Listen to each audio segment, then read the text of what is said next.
Hi, this is Dr. Dukes with Body in Motion here in Denver, Colorado.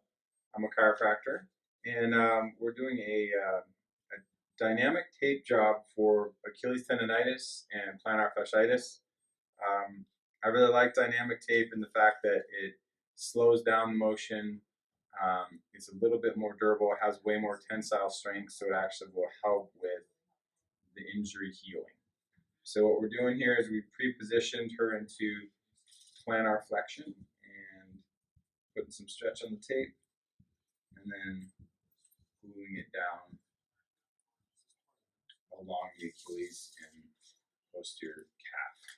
So what this does is as she goes into a normal flex position, the tape is working to decelerate that dorsiflexion that would happen when she loads.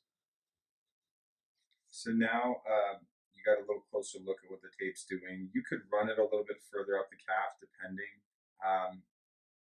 So we've got this and it's pulling the tension on the Achilles when we dorsiflex.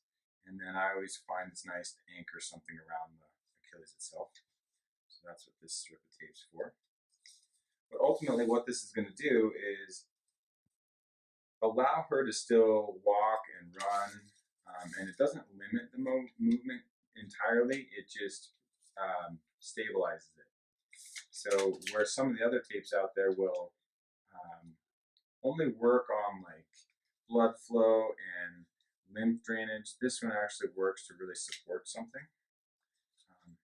So most people tend to really like this as long as it can stay on the foot with you put a compressive sock on.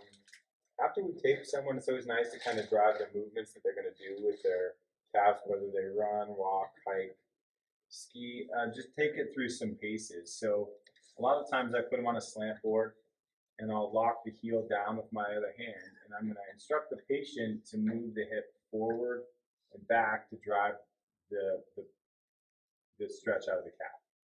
So then all I'm going to do here is with my free hand, slow down the movement of the tibia, and she's going to feel much more of a stretch right through here as I slow that down. And it's just basically a way, I call it FMR, just to kind of loosen up that area in a way that she's not really gonna be able to do that on her own. And then we would also turn the foot in and do the same thing, just loosening up another area in the calf.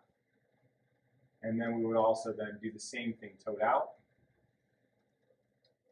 Same thing, just loosening up other areas of the calf, because we do move in 3 dimensions. We don't just, it doesn't make any sense to stretch things in one sagittal direction when we move in all the others.